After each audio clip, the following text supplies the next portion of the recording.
check now, Tim.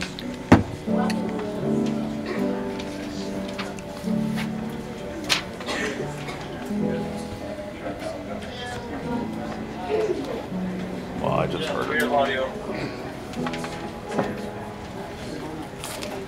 Thank you for coming and welcome to 2017 Veterans Day Tribute at North Sherwood Middle School.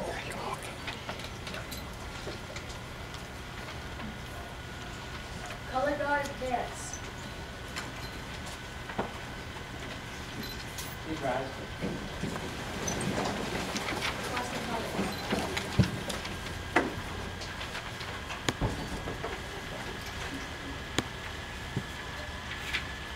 In the audience, please join us in the Pledge of Allegiance.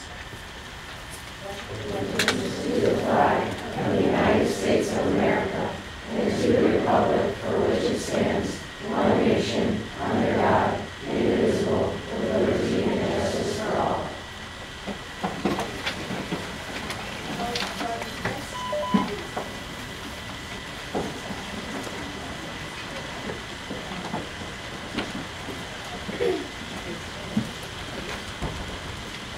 Good morning, North students, staff, and administration, and especially our guests who are veterans here today. Thank you to everyone attending from the library and the classrooms for taking time to honor the men and women who have sacrificed so much so that we can enjoy the freedoms and security we too often take for granted. Veterans Day is actually tomorrow.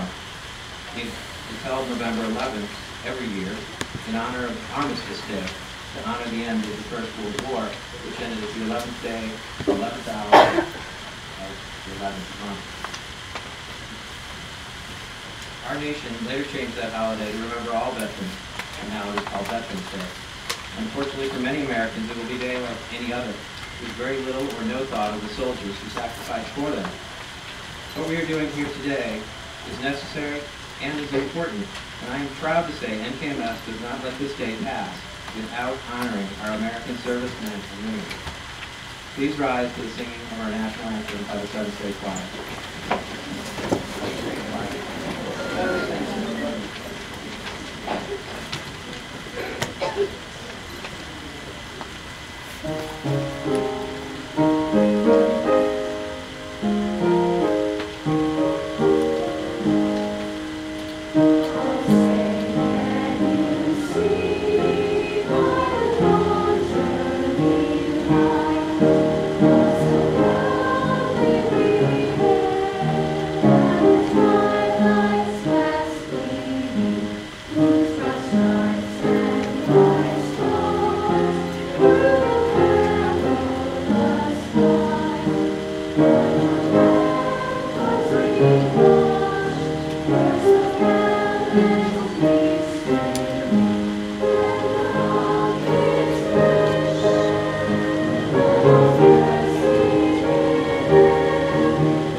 Organizing schedules to make this day possible. Mrs. Fink and Mrs. Thomas for the use of the library, Mr. Decker and Mr. Collier for their part in broadcasting this tribute throughout the building. Thanks to Mrs. Luciano and Mrs. Friesen for their efforts with our musical tributes. I'd also like to thank the Daily Bread, Pretzel Boys, and several North families for donating the coffee, bagels, pretzels, etc. There are many others who have helped in various ways to make this day possible, including all the families who have loaned us their treasured and sentimental artifacts for the museum on the back table. I hope you take a moment to notice all the wonderful stuff that it was a year ago yesterday that my father passed away after a long battle with dementia. Last Easter was mere 2 days after he died. I considered not speaking last year, but I cannot think of a better way to honor my dad for his service and his life. We'll talk about a tough issue too. Though it's tough emotionally, we made it through and honor all the veterans and soldiers as we should. My father was a veteran of the Coast Guard from 1953 to 1957. He enlisted mainly to earn the GI Bill so he could be the first in his family to attend college. The early part of his service was during the Korean War. Though he did not take part in combat operations, he served his country and knew that combat could always be a possibility. I think he found his service rewarding, and it was also important to him to serve his country. For several years of the last year, he would sit in the audience and take part in our tribute. Though he's not here physically, he is still here present for me, for my mom, who is here, and my dad, raised me to honor our men and women who have served. Even parts of our vacations were spent honoring our nation's history. My favorite vacation as a child was to our nation's capital, Washington, D.C. I think it was there that I first started to understand the great sacrifice our military personnel have given our nation. One of the last places we visited on that trip to D.C. was Arlington National Cemetery. We had a beautiful and moving place. I recommend it to anyone get there once in their lifetime. At the entrance to Arlington is the Iwo Jima Memorial. It's an enormous bronze statue that depicts the flag raising on Mount Suribachi. This iconic memorial remembers the over 6,000 soldiers who died taking the island of Iwo Jima during World War II. It is an awesome symbol of perseverance and determination against hardships that our soldiers faced in World War II and in any war. After passing the Iwo Jima Memorial, you enter Arlington Cemetery, and you are awestruck by the thousands upon thousands of headstones marking the graves of our servicemen and women. Though all of them did not die in battle or while serving, they all made great sacrifices for our nation. The next stop we made in Arlington was to the eternal flame that marks the grave of our World War II veteran and President John F. Kennedy. The last stop, but also the most memorable part to me of this amazingly beautiful place, was watching the changing of the guard at the tomb of the unknown soldier. To me, this is the essence of our nation's devotion and remembrance for our fallen soldiers, especially for soldiers whose remains could not be identified or found. It is our nation's commitment, day or night, 24 hours a day, 7 days a week, 365 days a year, rain or snow, bitter cold, oppressive heat, to never forget the sacrifice made by our soldiers. In the words of those in the military, a soldier never dies until he is forgotten. I feel for me the tomb of the unknown soldier has had a profound influence in how I see our military and veterans. I hope I have done a good job never forgetting and teaching others why it is so important to honor those who have done so much for us. I also hope if you do get to Washington, D.C., you take the time to honor our fallen soldiers and our veterans by paying your respects to the tomb of the unknown soldier. You can make it a day to show you have not forgotten our soldiers. I'd like to share a video about this place and the soldiers who guarded the tomb.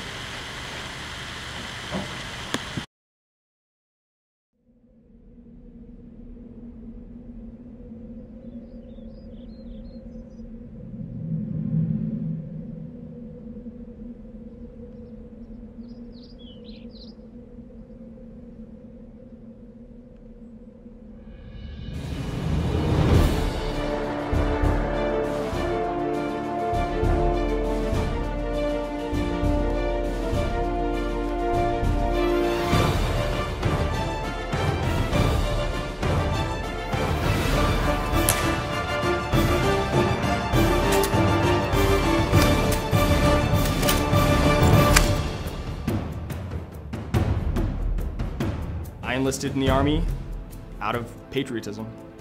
Ever since I was young, I always wanted to serve my country and serve in the military. I always had toys. I always reenacted little battles in my backyard. I felt a drive or a need to go serve. Something that, less than 1% of the country raises their hand and says, hey, I want to go do that. I actually came here in 8th grade and saw changing of the guard. I had no expectations of being a sentinel at the Tomb of the Unknown Soldier. I enlisted in infantry. I expected to go to a regular infantry unit. And once I got the opportunity to come to the Old Guard, and I knew that the tomb was a part of it, I immediately decided that that's something I wanted to do. I came down here for a changing of the guard one day, and I came and I seen that this was something that I wanted to do. I knew this was bigger than myself. I knew that I would serve a purpose here. Down here at the tomb, you usually go through 6 to 9 months of training. It's self-paced, so depending on how well you learn your knowledge or how fast you learn your knowledge, how well you can learn to put together a uniform, all the measurements on the uniform are within 1/64 of an inch. You learn to shine your shoes with kiwi and water. You also build every single thing that's on your uniform. And then as well as, outside portion, learning how to do the weapons inspection or learning how to walk, keeping everything within a 21-second count. The unknowns gave everything they had for us, so we believe that it's the least we can do to demand perfection out of ourselves when we're honoring them. What we do down here means a lot to a lot of people, and we carry that on ourselves a lot. We know what we do, and we strive to be perfect just because of it. Perfection is our standard, and knowing in the back of my mind that that's an unattainable goal. But you want to get as close to it as you can. You work 24-hour shifts. When you're out there at 3 o'clock in the morning, 4 o'clock in the morning, it can get pretty trying. You have to stay awake and walk around, and it can get real cold or it can get real hot. So you have to really dig deep and find that motivation. I stood guard during Hurricane Irene. I remember just standing there. I could feel the wind just pushing. Like every time we would change shoulders, I could feel that wind was trying to take that weapon from me. But as long as you stood there and knew what you were trained to do. This is crazy. I got trees blowing around to my left and right, and I'm standing here, and then that's when you got to dig deep and remember why you're standing there. You have that humbleness instilled in you that you want to do the job no matter the conditions, because those unknowns gave their life, and the little you could give to them is the fact that you can stand out there and take a little bit of discomfort. I had a buddy that just lost his life in Afghanistan a week ago. I first got the news, it hadn't settled in, but it made me that day especially, my drive, my motivation to do what I do here really stood out, and I knew that if anything I could do it for him, because he was a very close friend of mine. And I don't know every soldier, but I know every soldier gives every single thing they've got to do this job that we do, and it means something to me. Currently, the tomb says known but to God, because that's where they, who they're known to by right now, because we don't know who they are. But I'm hoping someday when I pass on, many years from now, that I'll get to know their names. I think a lot of people look at more material objects in life than they do what you've done and what you've accomplished. And it isn't really like what you've accomplished as far as you don't have to be, a big rock star or a football player, but just be who you are. The fact that you can go out there and touch someone's life, or you can go out there and just with a simple change of a guard, you can inspire somebody or touch somebody emotionally and know that you've connected. At one point you had to step out from being a kid. You couldn't be, underneath mom and dad's wing anymore. You eventually had to be your own self, and the military has definitely helped me mature and develop myself into the man. And like I said, every day I'm getting challenged more and more, and hopefully I'm doing a good job becoming a good man. I feel I am.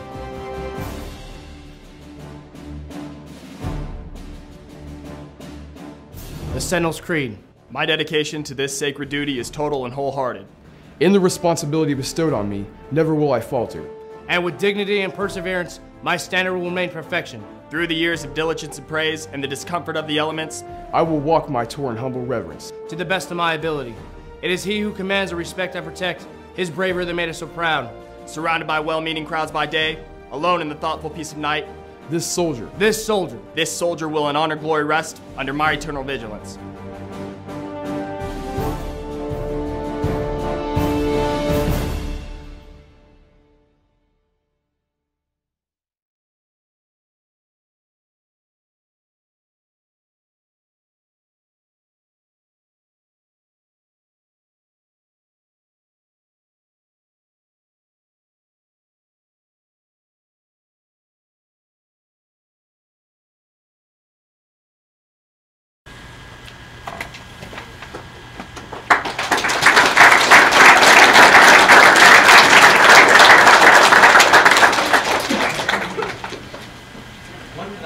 Notice the reverence found by most all visitors to the tomb. The changing of the guard ceremony takes over 10 minutes, but visitors do not sit, down, or talk during the changing of the guard. They do not text or do anything that mars the sanctity and dignity of the place in that moment. To do differently would be tantamount to a slap in the face to the soldiers who are laid to rest in that tomb, and to all those that died serving their country.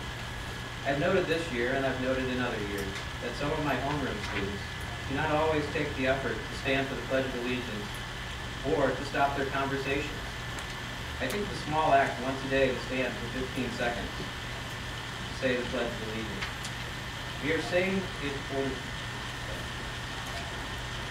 we're not really saying it to the flag, in a way. We are saying it to the republic for which it stands. And most importantly, we are saying it to all the men and women who have given so much for the freedoms we have. Not standing for this pledge, or not giving our best to honor those that sacrificed for us, in my mind, is the same as telling our soldiers you don't care about their sacrifice and struggle. You don't care about the times they stood for hours in the cold, rain, or tried to get some sleep in a foxhole filled with rain. It belittles their days fighting in jungles and deserts and cold battlefields when the average temperature is well over 100. It disregards the days and nights living in sub-zero temperatures while hungry and toes and fingers ache from frostbite. It ignores the months and years soldiers are away from parents, spouses, and children. And lastly, it ignores the struggles of the families of those soldiers who worry and long for their children. I realize, though, these are young middle schoolers, 12, 13, 14 years of age. The problem is not that they don't care. It is that they're young and unaware of what sacrifices were made for them.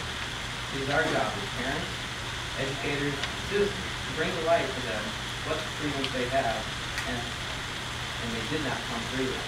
We, the adults, need to take the time to help the students understand what it means to be a soldier and the sacrifices they made for us. When I stand for the flag, I stand for my father, my uncles, grandfathers, my neighbors, and all those who serve. I stand to honor them for their sacrifice they made for us.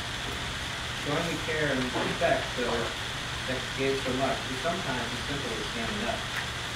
Lately, though, it has not been simple. This idea of standing up for our national anthem has become a hot issue with Americans coming down on both sides of whether NFL athletes are disrespecting our soldiers and country by kneeling. It may surprise you after the words I just said. I do not find it disrespectful for the soldiers and players kneel during the anthem. I have not seen all players who knelt and watch the NFL for other reasons. But the ones I have seen, they have knelt with reverence for the playing of the anthem. They're not talking, laughing, making gestures at that moment. This is a far cry from the many fans in the stands that you see, eating their nachos, talking on their phones, sitting down, or yelling at players. Nowhere in our Constitution does it say we need to stand for the national anthem. In fact, there was no national anthem when the Constitution was written. No NFL players ever come out and said they are disrespecting our soldiers who fought for that flag. That idea was created by politicians, usually for political gain. It is just by standing that makes you a patriot. But patriotism is not political. And it does not come simply by standing up to the pledge and the anthem. Patriotism comes from standing up for human dignity and the ideal that all men are created equal. It comes from wanting the best for our nation. Patriots come in all shapes, sizes, colors, political leanings. Patriots in our military serve because they choose to protect our nation. Patriots are not just found in the military, though. They're all around us. They stand up for principles of justice and freedom that have made our nation a beacon to the world for over 2 centuries. Looking at the patriots found in the military, we find soldiers from all cross-sections of America. When most people think of the American Revolution, they think of soldiers as white colonists fighting against the British Army. During that war, a vast number of soldiers were African Americans. Ironically, though, winning the independence robbed the independence from millions of Africans crossing America in the slave trade. In later wars, nearly every group from America in this great mixing pot nation stepped up as soldiers, including the First and Second World War. In World War II, we had units of Native Americans, Japanese Americans, African Americans, and along with our segregated units, Caucasian troops. Sadly, this segregation did not end until before the Korean War in the 1950s. In the Vietnam War, in the late 60s, by percent of population, African Americans served at a far higher rate than any other group and were integrated into all units and branches of the military. In combat, your ethnic and racial background means nothing. They were all brothers in arms and looked to each other for support and protection. In each war of the 20th century, our African-American troops who volunteered to serve their country hoped that when they returned, they would be treated as equal citizens by a grateful nation. This did not happen. What they did return to is the status quo. if not worse, racial discrimination than before they went to serve their country. Though you have the right as Americans to believe these athletes are disrespecting our soldiers, I respectfully disagree. These players' mothers and fathers and grandparents and great-grandparents who served our nation know the injustice they dealt with. These athletes have heard their parents and grandparents' stories of their service and the injustice they face then and now. These players kneel not to disrespect, but to take a stand against disrespect. I'm sure many of you do disagree with me on this issue, and by George, that is great. That is what makes our nation great. The freedom to disagree and be able to say we disagree is in the Constitution, and that is why so many men and women have served our country. They sacrificed much to protect the freedoms guaranteed in that document. Is it not ironic that a statement of kneeling, our anthem, which is guaranteed by the Constitution, is found to be disrespectful because people feel that it is insulting to those that fought for the freedom to be able to do that? The sort of bit of analogy I came up with, it can be likened to a parent buying a car and paying car insurance for their 16-year-old child, and then telling them not to use the car because they may get a dent or a scratch the paint. Democracies are messy. If we never used our rights to protest, the only people that would be able to vote in our country would be white landowning men.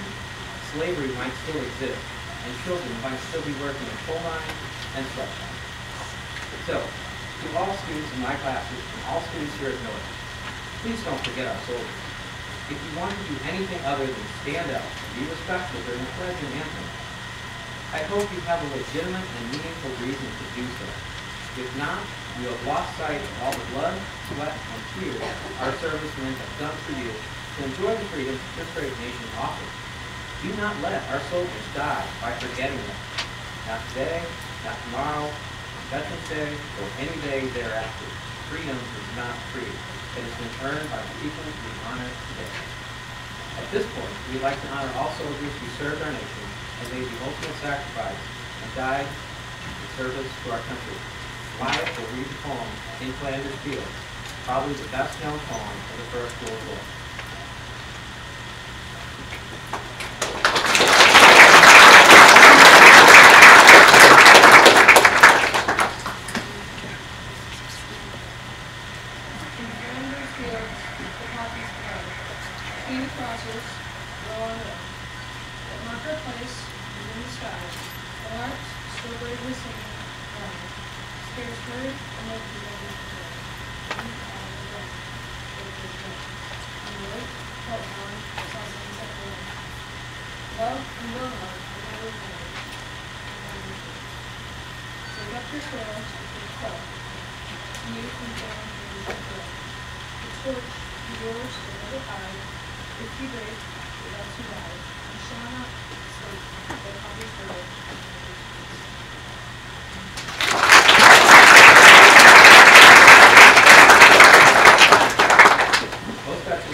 Men and women who serve. To honor them is simple. Thank them and remember them. We want at this point to honor the veterans and active duty members of our armed forces who are family members of or friends of the students at NKMS. I will start. We'll have the rest of the student body who is here today come up and tell us who they'd like to honor. I'd like to honor my father, Paul Hooker, served in the Coast Guard 1953 to 1957. I'd like to honor my uncle Lester, who served in the U.S. Coast Guard in World War II, and my uncle Larry, who served in the Coast Guard about the same time as my father. And I do have a great-great-great-grandfather who served in the Illinois Cavalry in the Civil War.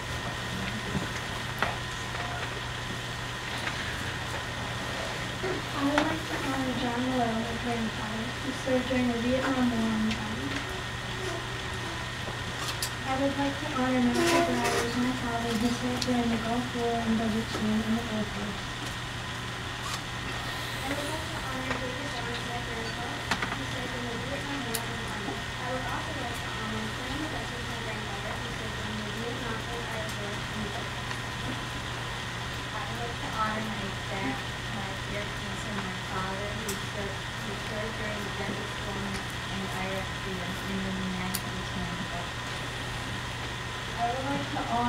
Lieutenant Colonel William E. Blanchard, my uncle, who served during the Iraq War and currently serves in Seoul, South Korea, in the United States Marine Corps.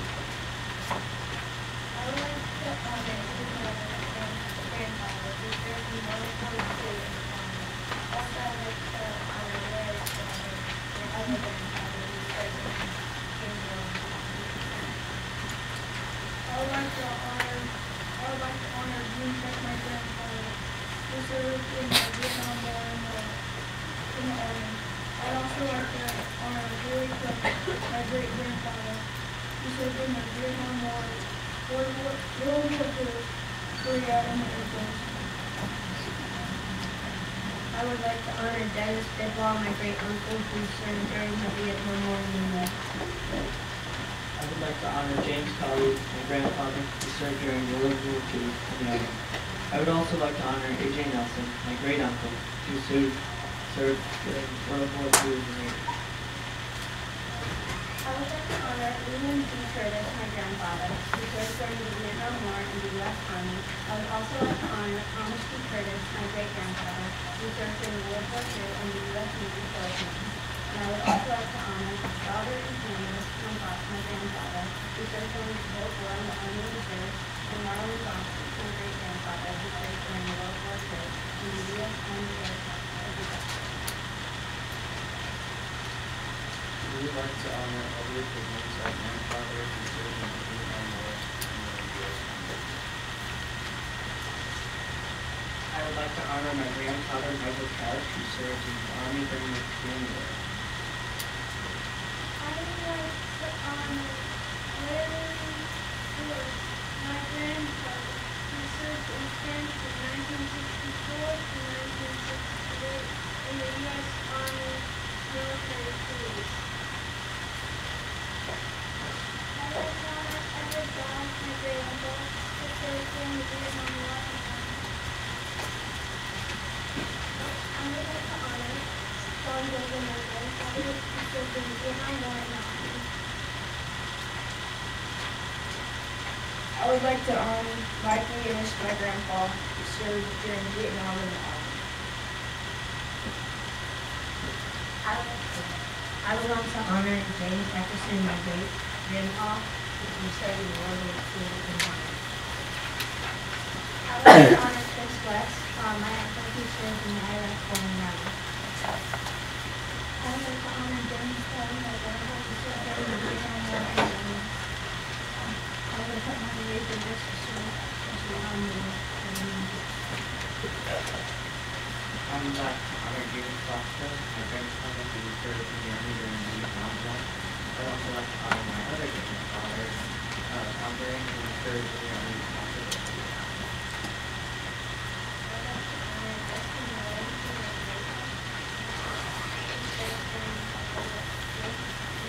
I would like to honor Gary Van Zee, my grandpa, who served during the Vietnam War in the Air Force. I would also like to honor Ryan Van Zee, my uncle, who served also in the Vietnam War in the Army. I would like to honor Lou Miller, my grandfather, who served in World War II in the Army. I would also like to honor James Dutton, my uncle, who served in World War II in the Army. I would like to honor Staff Sergeant Robert Peter Dawes Sr., my grandfather, who served during the Vietnam War in the Army. I would like to honor Thomas Dollar, my dad, who served during the operation in Grand State in Vietnam. And I would also like to honor Joyce Hayward, my grandfather, who served during the Vietnam War in the Air Force.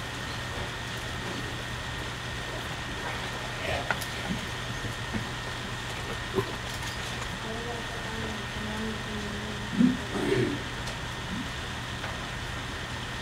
I would like to honor Simone King, who served in the U.S. Navy. I would like to honor Ben McLaughlin, my nephew, who served during the Global War on Terror in the Army. I would also like to honor my nephew Ryan Wilson, who also served during the Global War against Terror in the Army.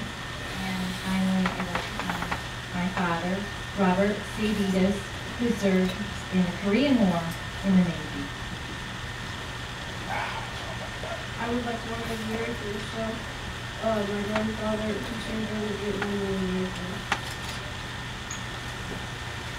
I would like to honor Robert Flint, my grandpa, who served in the Vietnam War Navy. I'd like to honor Ron Robertson, my grandfather, who served during the post-Korea period in the Army, and Jim Bauer, my grandfather, who served in the Navy. I would like to honor George and my grandfather, who served in the Navy. I would like to honor Richard Duvania, my grandfather, who served during the Korean War in the Navy. I would like to honor Robert Maravich, my grandfather, who served in the Vietnam War in the Army. I would like to honor Joshua Montgomery, my friend, who served in the National Guard. I would like to honor Buddy Fink, my brother-in-law, who served in 3 branches of the military in Vietnam, Gulf War, and Gulf.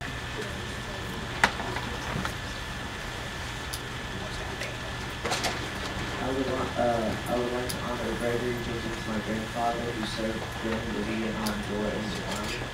He's right over there.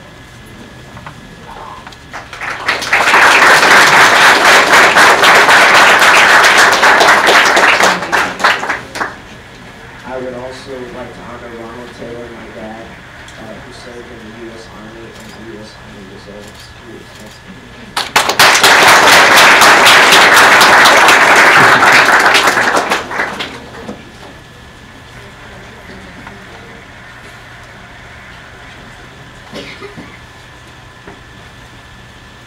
I would like to honor Mike McGinnis, my grandfather, who served in Vietnam in the Army.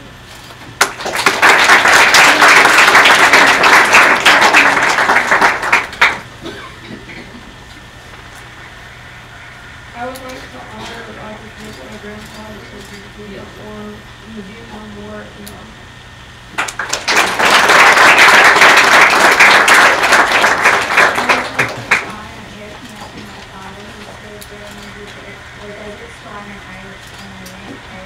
In the United States Navy.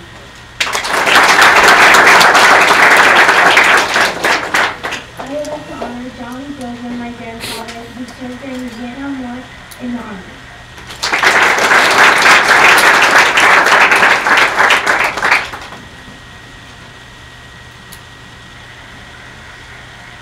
Ron Robertson, my grandfather, who served in the post-Korea period in the Army.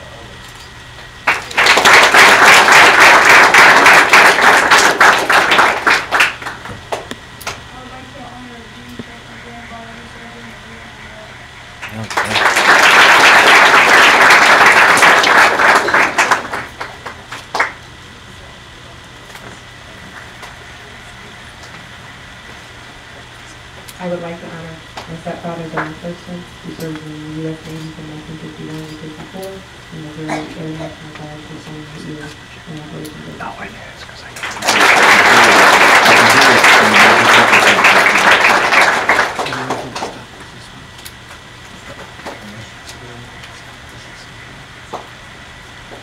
No, the whole street.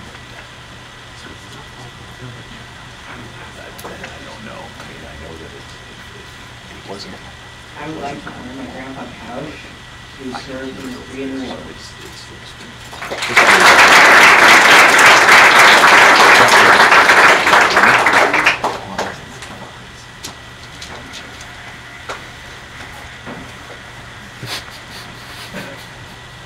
Thank you, everybody, and thank you for your service. We're going to complete today's tribute with the playing of Taps by Nick Whittington, which will be followed by a moment of silence to reflect on the liberties and freedoms we have and those who fought winning and preserving those freedoms. That moment of silence will be concluded with the singing of Hallelujah by the 8th grade choir.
Thank you, everybody, for attending today.